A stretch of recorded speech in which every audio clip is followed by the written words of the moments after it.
have you heard about that expression that think globally and act locally? Yeah. Have you heard that? Yes. So it's exactly what I think is a good strategy for new students. Mm-hmm. We need to think globally. I mean, you cannot lose this overview. You need to understand what is happening in the world, Yeah. but you need to take action in your local area, you know. Right. So I'm saying that because we're gonna have for.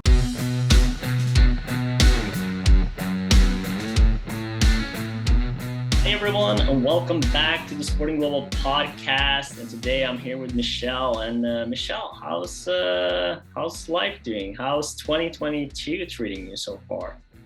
2022 starts with full energy.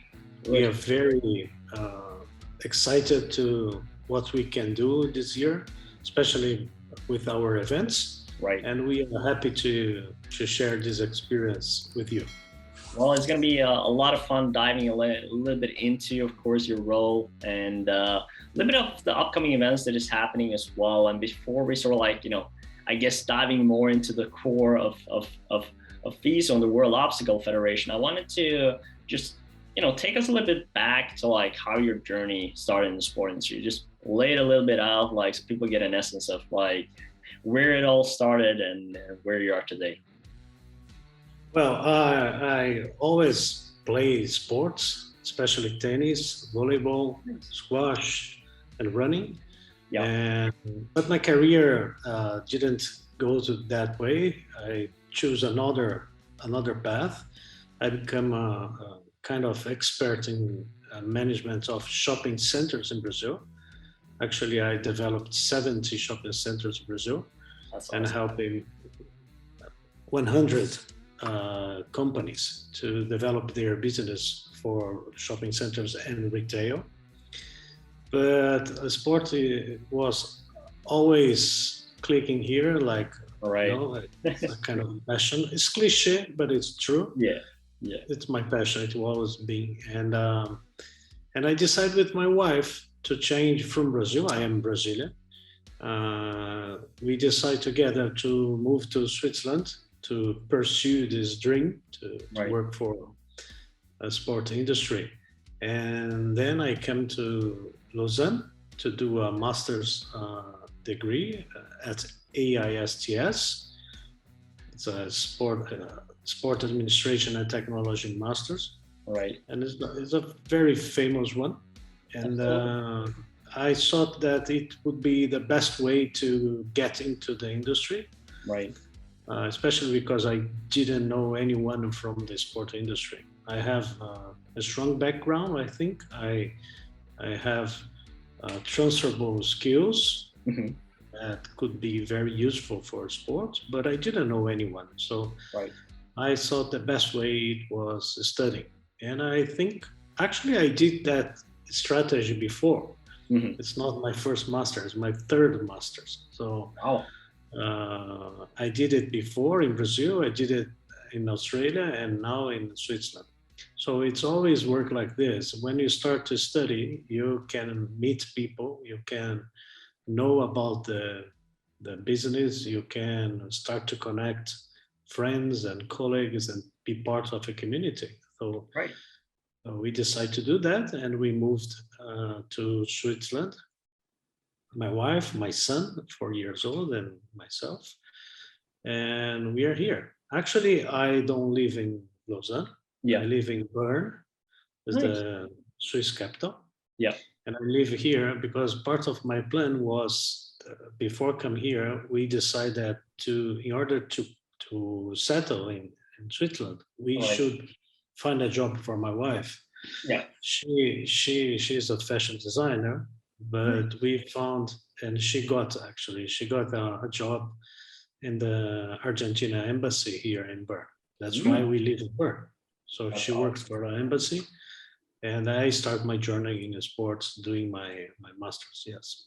Right, and luckily, I mean, Switzerland isn't that big of a country, so it's not that far of a distance, from from Bern to Lausanne. I think it's roughly like an hour on train or something like that, if I'm not mistaken. Yeah, it's a funny fact. I spent 5 hours every day during 1 year going by train.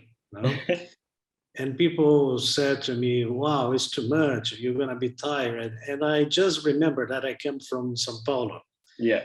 And in Sao Paulo, you can stuck on the traffic for 1 hour to cross 5 kilometers. Right. So right. For the same time that I spent to go from Bern to Lausanne, 1 hour by train, I used to spend in Brazil to cross just 5 kilometers. So it's actually it's not a big deal. It's just you just have to be very organized, very disciplined, be punctual, and I always be punctual. I like to arrive early than the time. So I didn't have any problem to do this commuting. Yeah, it was fun because the train in Switzerland is so good.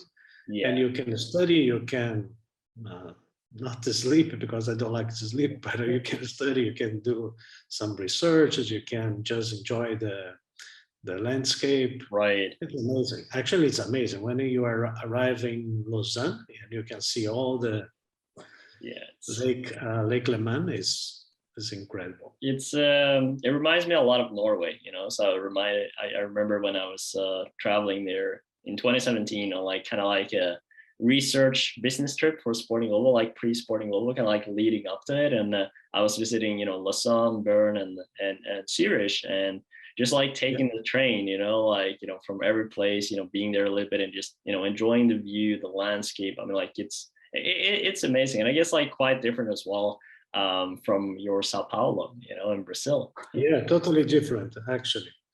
It's totally different. So I used to say that if you live in Sao Paulo, you can live everywhere because it's a real challenge. You need to be super patient. You need to be organized as well. Yeah. You need to be aware about some dangerous situations that we have in Brazil. But in the end, living in Switzerland is quite easy. It's not difficult at all. And it's a wonderful land. I really like it.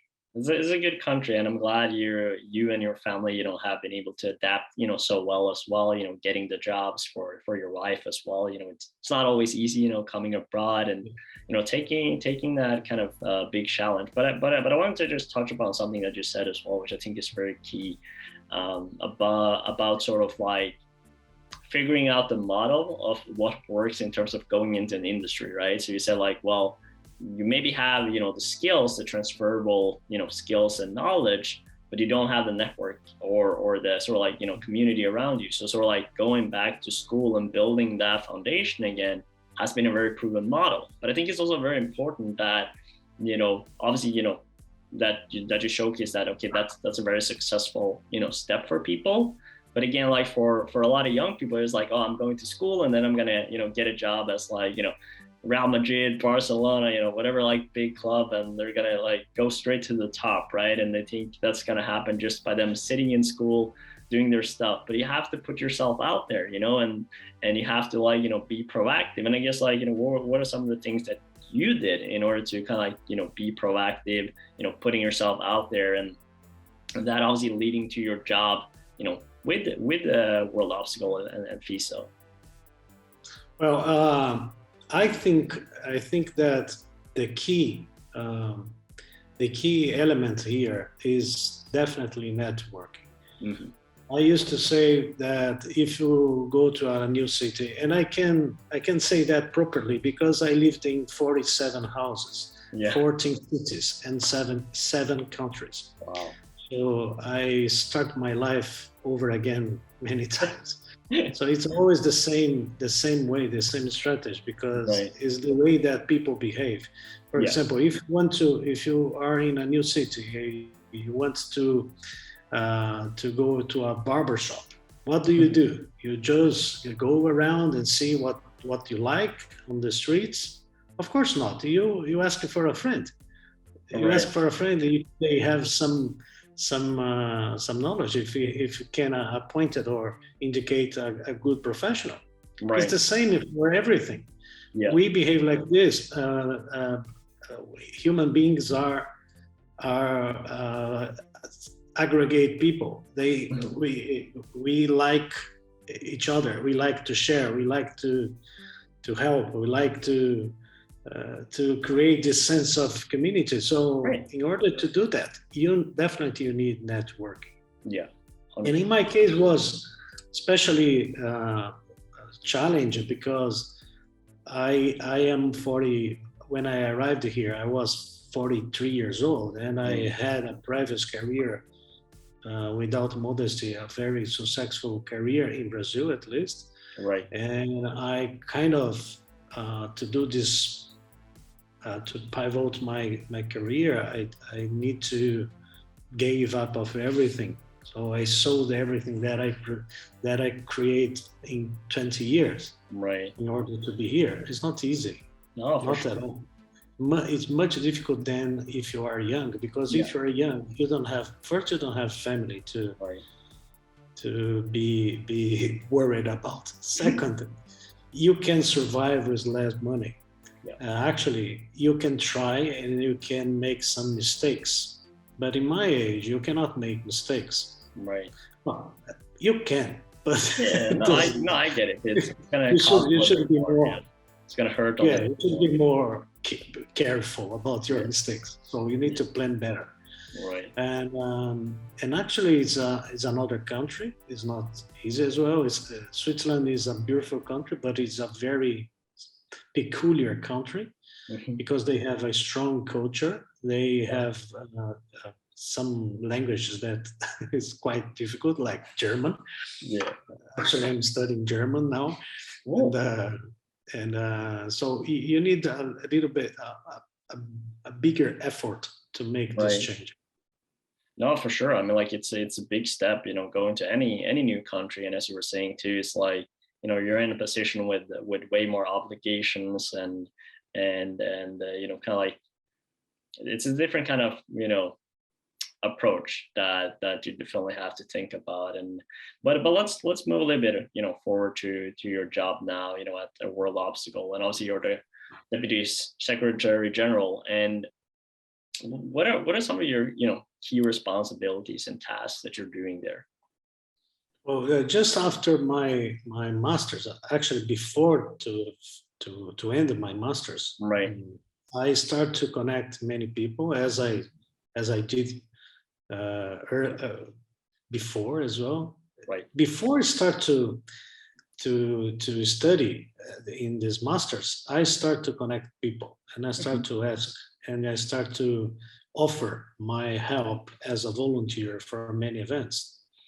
Because I was here, I was waiting for the masters, and I saw that could be a very good opportunity to know more about the industry, to feel how it works, to have this deep experience from the events. Mm-hmm. Fortunately, we didn't have any problem with COVID that time, so I could do 12 events during 1 year.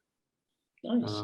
Some special events, right? And so when I was finishing my master's, I started to talk with people, and I applied for a position in World Obstacle, and I did 3 interviews until I met the president, Jan Adamson, and then we decided to move on and to start my job at World Obstacle. I started as development director, not as deputy secretary general, but after less than 1 year, I was appointed by the secretary general as deputy secretary general. From our statute, the deputy secretary general just exists if he is appointed. Right. So I was appointed to help the organization to manage the secretariat in Lausanne. Many of our members and board members are outside Lausanne, Switzerland. They are in the United States, they are in Singapore, they are in Middle East, they are in UK, and I'm here in Switzerland. So it was very convenient for me and for the federation to have a deputy secretary located and based in Switzerland. So since now I'm doing lots of things. We are a small federation, a young and a small federation, but in this few years that we exist, we could do great things. So, the last one was to be recognized observer status by GAISF, which is the first step to become Olympic sport. That's awesome. So we are in this journey. I'm managing all the administrative work at the federation. I provide support for national federations, establish best practice for governance. I'm ensuring that the rules are applied in compliance with our normative documents. I organize market intelligence to facilitate strategy planning. Also, I'm implementing digital systems to integrate the frontiers of our job. And I'm doing new partnerships with very special companies like Sporting Global as well. And because we believe that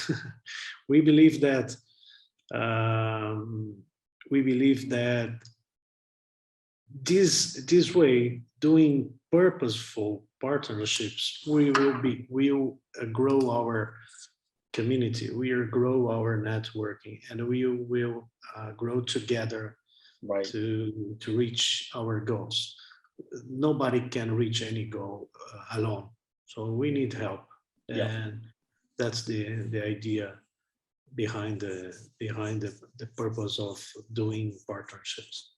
100%. And I mean, like, obviously it's quite interesting for you to sort of like obviously joining such a young, federation, like up and coming, a lot of things happening, of course, less people working there, but at the same time, like there's more, more ways of, being involved and sort of like, having a foot or a stake in a lot of the things that are happening. And I wanted to just, talk a little bit about like, obviously, as 2022 has just kicked off, what have been like, some of the, I guess, key priorities for World Obstacle right now and sort of like the upcoming event here? Because obviously, looking back, through the last 2 years, it hasn't been a lot of, events going on because of the pandemic. And I guess like now then that things, is, I guess, in a sense, better in terms of like people are more vaccinated, a little bit more organized, people know a little bit more what's going on in a sense. Like how is that, reflected, I guess, in a sense, some of your key priorities, and the upcoming event here? I think we have at least 4 key priorities now. The first one is definitely organize our events this year. Restarting because we postponed our events since 2019. Because of COVID, of course, as everyone else. And now our first main goal here is organize our events. We did a new calendar for obstacle course racing, for Ninja, and also for adventure racing. We are working on this calendar to deliver these games through our national federations and also organizing our own events. Second is get more national federations recognized by their national authorities.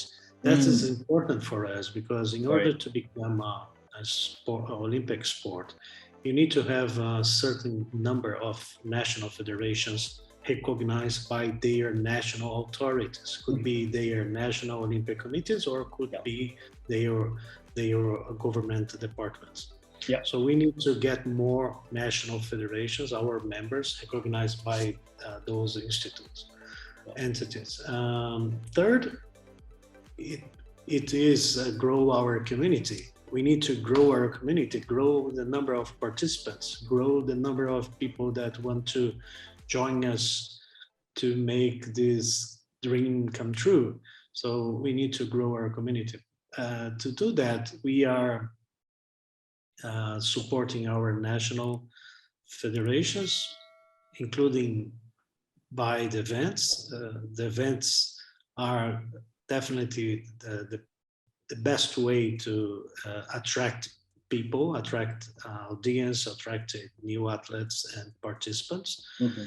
And also by organizing their governance issues, which is important as well to help them to become recognized by their national authorities. And right. The last, I think, is fundraising our projects. We are a new federation. We don't have official sponsors. Right. We have very good partners, but we believe that our events could deliver an amazing platform for sponsors and also for host cities. Sure. So I think the fourth objective is fundraising our projects and our activities.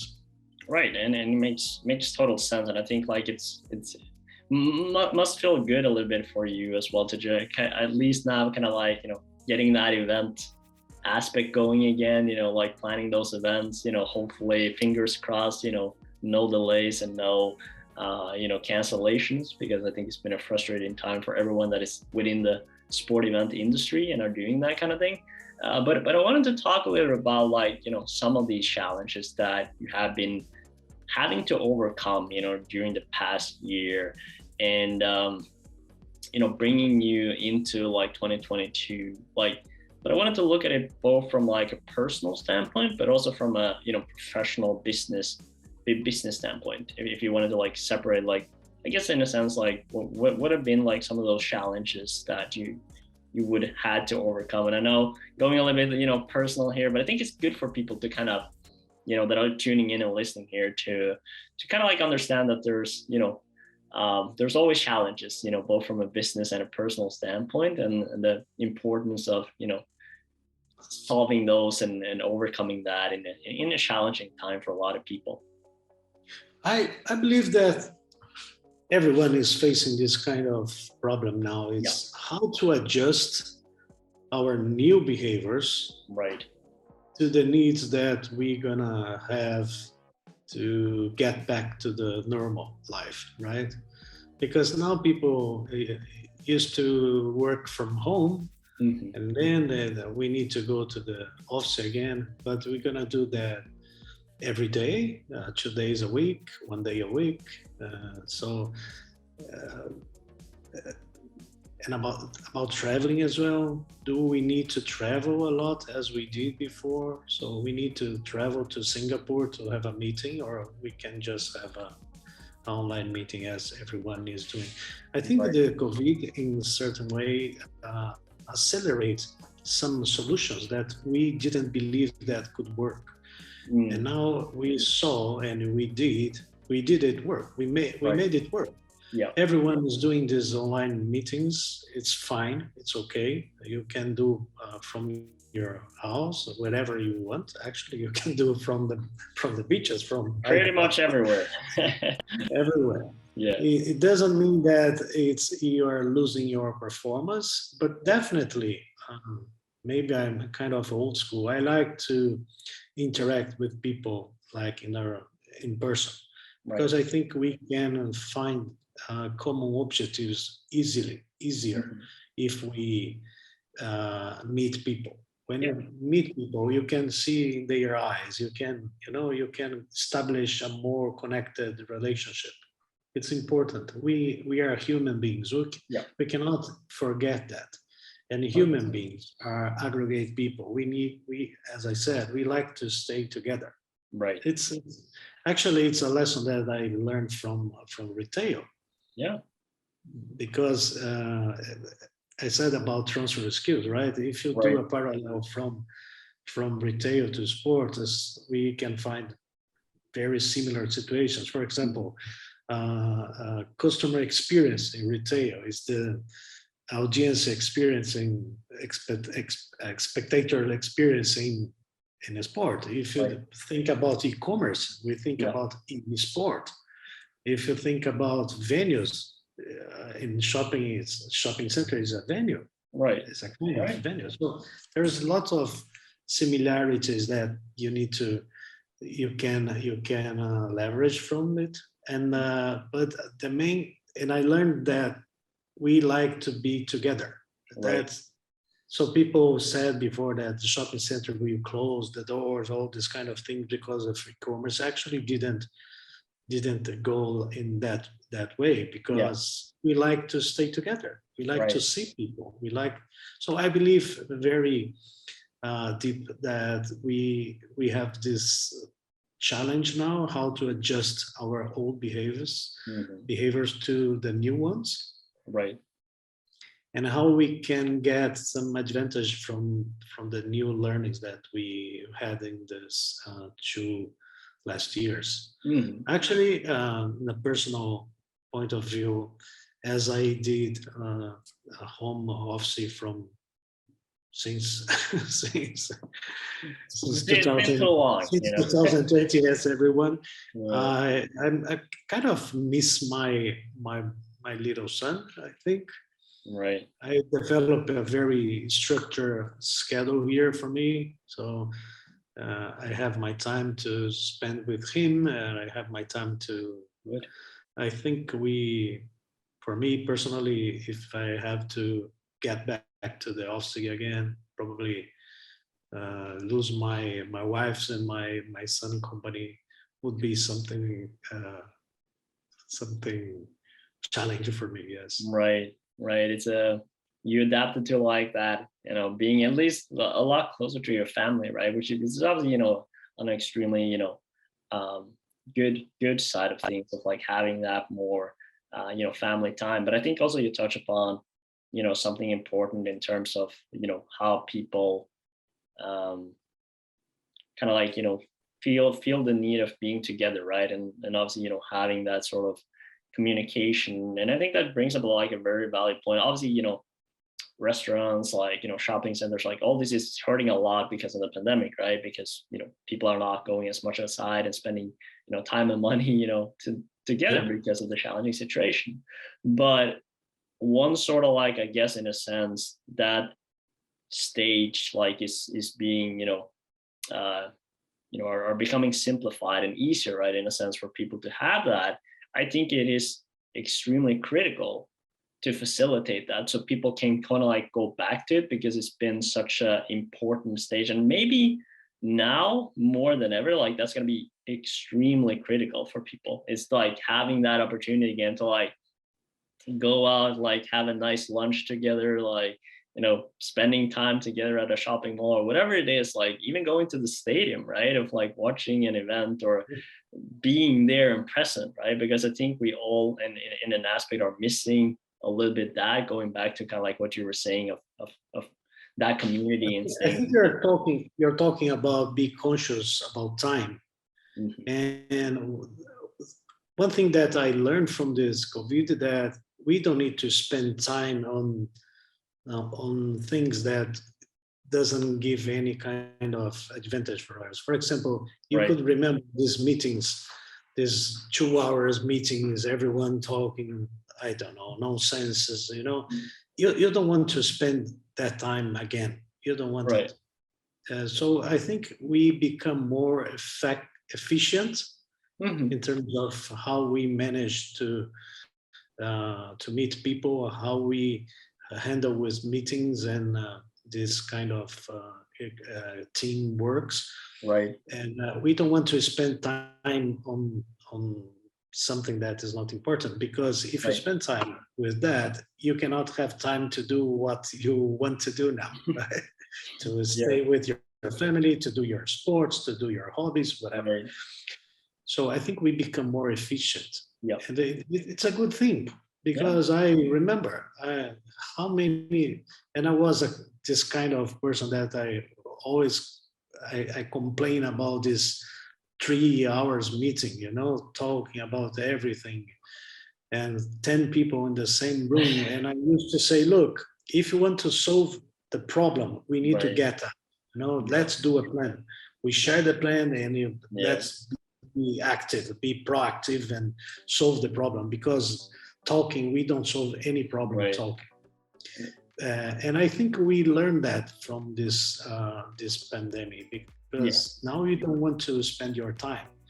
You need to you want to be more effective, more efficient, and more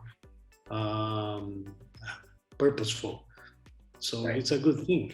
It's a good thing.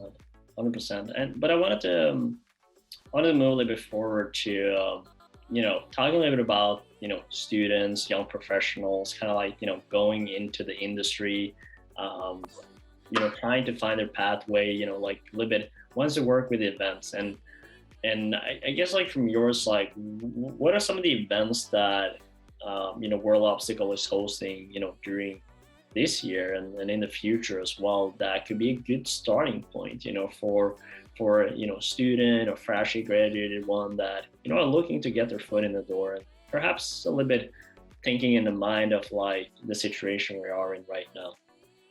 Have you heard about that expression that think globally and act locally? Yeah. Have you heard that? Yeah. So it's exactly what I think is a good strategy for new students. Mm-hmm.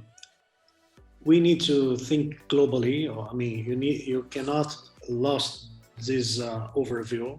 You need to understand what is happening in the world, but you need to take action in your local area, Right. So I'm saying that because we're going to have, for this year and next year, we're going to have World Series events. Nice. World Series events will be organized by national federations. Mm-hmm. So if you're a student, instead of trying to help some international events, you could help national events because it's easier for you.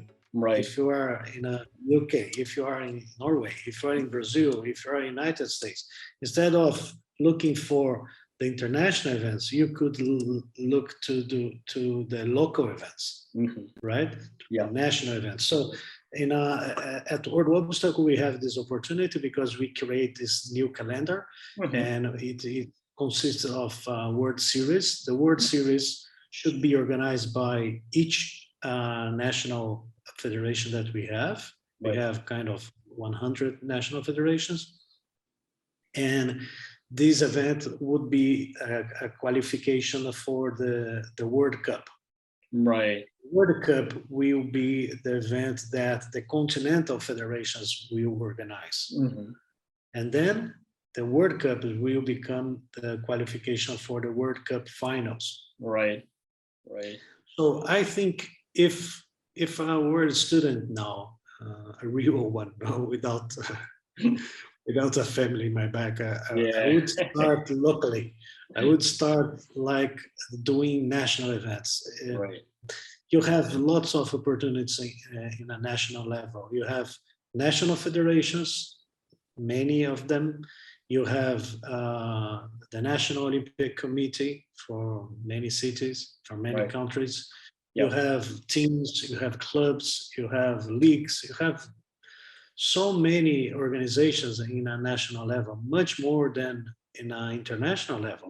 Mm-hmm. Of course, probably if you're an ambitious person, you want to go higher, you want to go to the international organizations, it's fine. But in terms of strategy, I think if you start from the national level, you can do your pathway to the international organization much easier.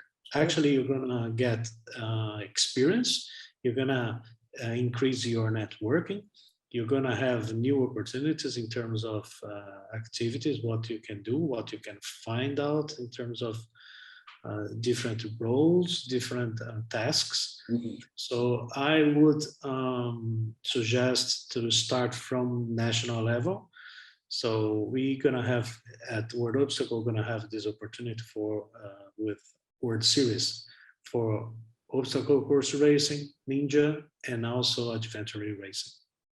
So that's I mean, that's a lot of opportunities, and it literally goes back to what you were saying in the beginning, right? Of think globally, act locally, and then by doing that, you have an easier way to that international events that you perhaps want to do one day, or perhaps even you figure out that those national events is something that you enjoy a lot, and you don't have to lose the big picture.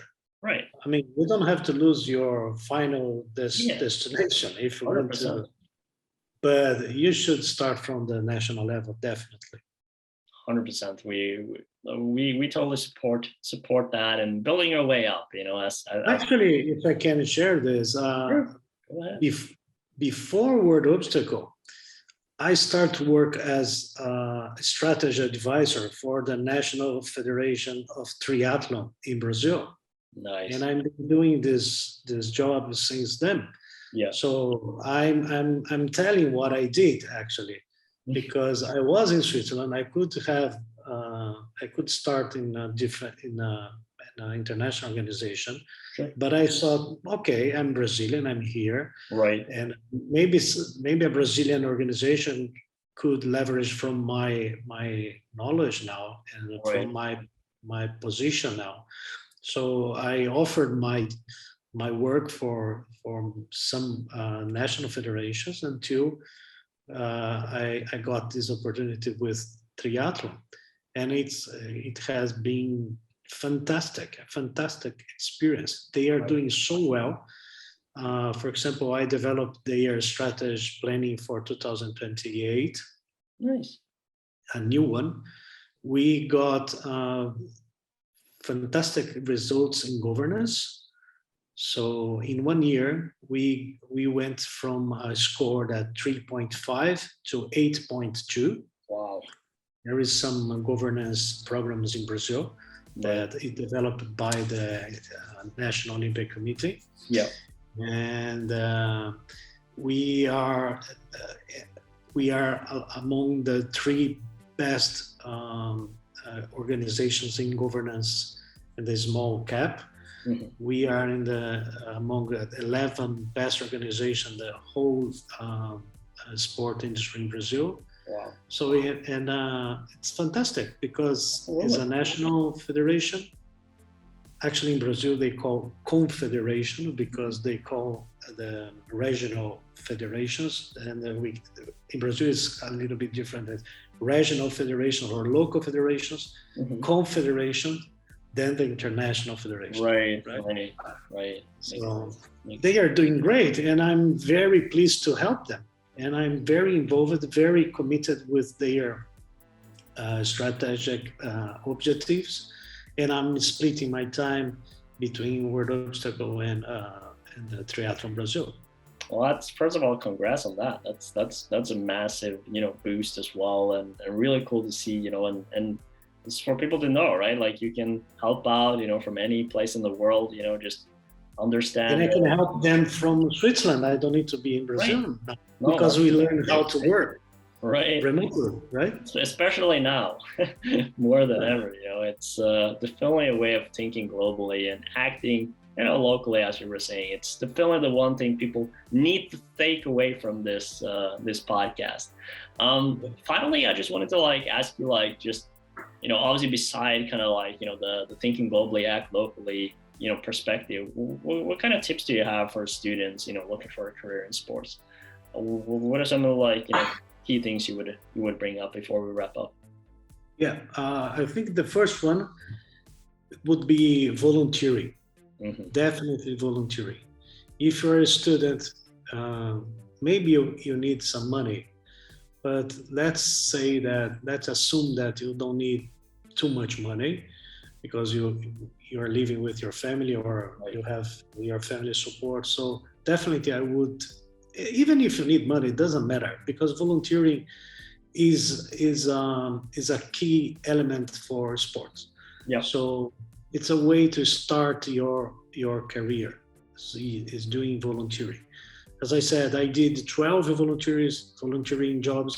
I worked for IOC. I worked for Lever Cup. It was amazing, an amazing opportunity. I love tennis, so I had the opportunity to stay together with Roger Federer. Nice. How can I do that? If I didn't work there, and I worked super happy for free, of course. Yeah. I have another fun fact. I was doing during task for IOC. They were launching the new house, and someone asked me. It was before my master. I just arrived in Switzerland, and I asked to do this volunteering job, and they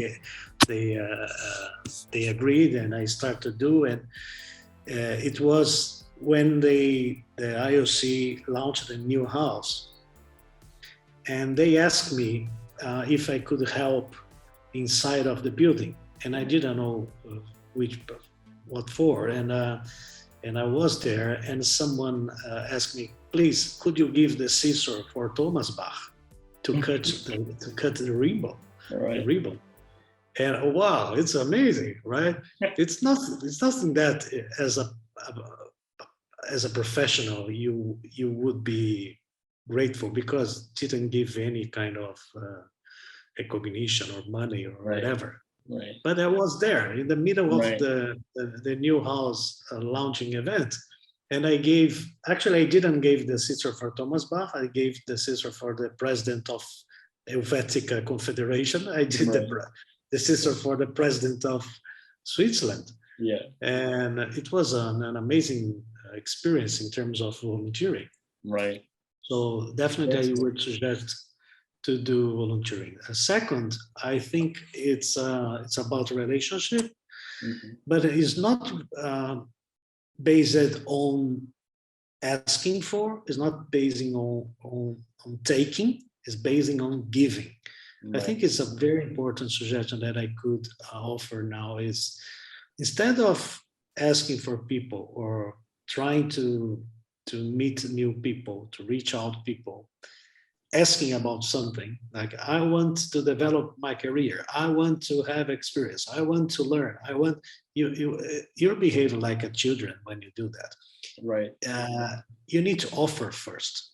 Right. You need to offer help. You need to offer your hands-on intention. You need to look, I want to help you. I know that you have this event and I want to be part of. I want to help you to develop your business. I don't know. Right. You must give, not taking. It's not time to taking, it's time to give. Right. When you give, people will trust on you. And then you get a chance to get into the business. 100%. So it's funny, because if you are doing this management position as I'm doing now, and I did before, I'm not telling that because I start to work for sport. I'm telling that because I had this previous experience before. It was the same. Yeah. So we used to have to get contact from students that want to work. That's fantastic. It's a good initiative. But most of them are asking something. It's not offering something. So it's time to offer. It's time to give. It's not time to take or to get something back. You need to prove your values first. 100%. That's my. I believe in that. I think that is how it works on the real world. The business world function like that. It's not the opposite. So if you are asking for a president, a director, a secretary general, or whatever, that you want to work, don't say, I want to work to learn. Say that I want to work to help you, to serve your purpose, to collaborate with your project. I don't know. Right. So it's time to giving. It's not time to get back. And third, and the last one, probably would be to try different tasks, different areas. I think it's very important to build your career with some planning. But if you're not sure about your skills, about what you like, and who can be sure with 18 years old, right? Right. Actually, I'm a lawyer. I'm not. I study law, and Yeah. after I study law, I start to manage shopping centers. Then I start to manage sport organizations, Right. and I did different things. For example, I study theater. I study interior design. I study Yeah. psychology. I study different things Yeah. in order to find out what I like, what I don't Right. like. So I think if you are a student, you should try different tasks, different areas, different positions, different, maybe different industries as well. Right. But if you really like sports, try events, try governance, try marketing, try digital, try whatever you can until you have this strong idea that you want to do something specific in some area, because it's the way that you can learn, is the way that you can find new opportunities, and it's the way that you can leverage from your job. Yeah, no, 100%. And I mean, like, it's not just about, of course, finding what you like and what you don't like, but you also get a better understanding of the industry, of the ecosystem, of, whatever organization you're in, to sort of like get that big picture of, what's happening. And again, like, just in most cases, as a young, student or professional, you want to, you're passionate about sport, you like, maybe, a specific sport, but besides that, it's sort of like, test your waters and see, That's why volunteering is so important, because ideally, in idea, you have some idea about how it works, how it's working for a sport. Right. But when you do volunteering, you see the real world. You see how it works effectively in the area, in the job task. You need to have this experience, because otherwise it's just thoughts. I believe that working for sports is fantastic. Have you been in an event? You should be there. Right. When you go there, you're going to see that there's a lot of work to do. It's not fancy at all, actually. A little bit, though. A little bit, yes, of course, a little bit. But there's lots of hard work before. Okay. When you see the event, the open ceremony or the closing ceremony, then you say, oh my God, it's fantastic. Right. But you there is hard work. So you need to be aware about it. Right. If you want to work with governance, you need to know that you need to read a lot.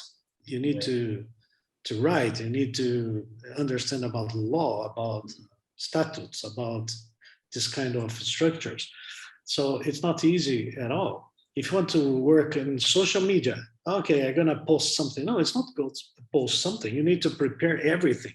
You need to research. You need to hunt this all the trends that you want to discuss. You need to be updated with all the technology innovation that is going so fast that you don't know.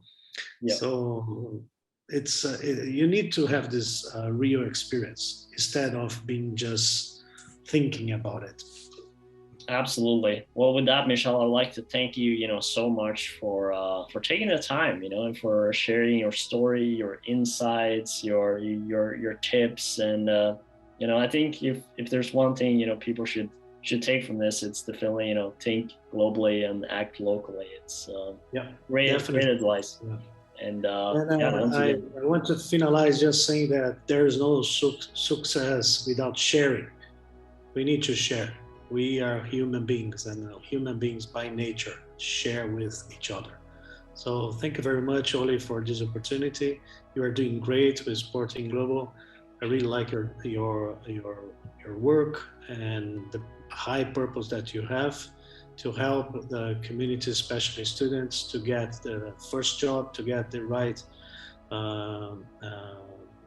academic program, and then start to develop their own career. So thank you very much. Well, thank you, and we're happy to be a partner of World Obstacle, of course, and we're going to do a lot of great things together. When we start the events, launching events, all our vacations we will be with you. So stay tuned, stay connected to Sporting Global community to know about our future positions. Absolutely. You heard it here. Make sure to sign up if you haven't already, at sportingglobal.com. You can also download like the iOS app and Android. So feel free to do so. And Michel, we just have like one final, I guess, challenge for you. And with every, podcast that we do and video, we always finish with like some Norwegian. So I got to teach you some Norwegian today. Okay, nice. Yeah. So with every video we do, we always finish with "Vi snakkes," which means see you later in Norwegian. So that's what you have to say. Vi snakkes. Vi snakkes. Vi snakkes. There you go. Good job. Okay, fantastic. All right. Thank you so much. Thank you very much, Ole. Bye-bye. Have a good time. Bye. Thank you very much.